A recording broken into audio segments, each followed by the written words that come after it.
The story of the calculus of defiance begins in the mid-22nd century, an era where humanity has finally begun to feel at home in its own solar system, yet remains tethered to the slow reality of sublight propulsion.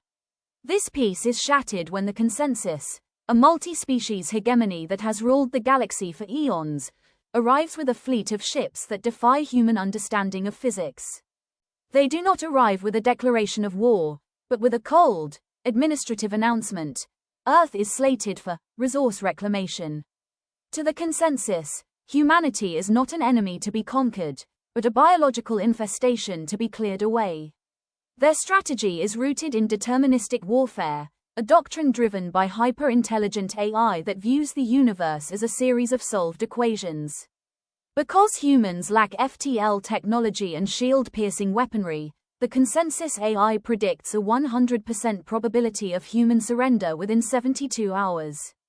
The tide begins to turn during the Siege of the Belt, where the consensus learns that human survival isn't governed by logic, but by a stubborn refusal to accept the math of defeat. While the aliens use elegant, high-energy plasma beams, the humans respond with dirty warfare.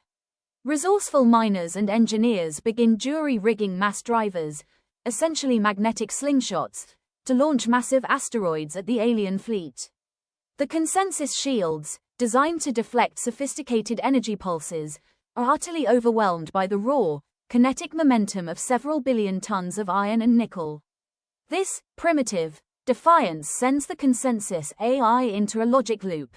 It cannot calculate for an opponent that treats its own industrial equipment as a primary weapon system.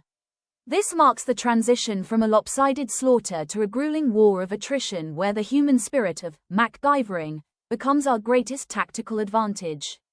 As the conflict reaches its zenith, the human species undergoes a radical unification, merging the desperate ingenuity of Martian colonists with the vast manufacturing power of Earth. The final act takes place in the Graveyard of Giants, a region of space near Jupiter where the humans have laid a massive trap. Recognizing that the consensus relies on perfect space for their FTL navigation, humans detonate a series of experimental, dirty, warp cores, intentionally polluting the fabric of local spacetime with gravitational interference. This forces the alien fleet to drop into real space, where they are met not by a formal navy, but by tens of thousands of civilian-piloted drones. In a final, climactic act of HFY brilliance, humanity uses the sun itself as a weapon, triggering a directed coronal mass ejection to surf the resulting plasma wave directly into the heart of the enemy flagship. The movie ends not with the total destruction of the consensus, but with their retreat, as the galaxy's oldest empires realize that while they may have mastered the laws of physics, humanity is the only race brave, or crazy, enough to break them.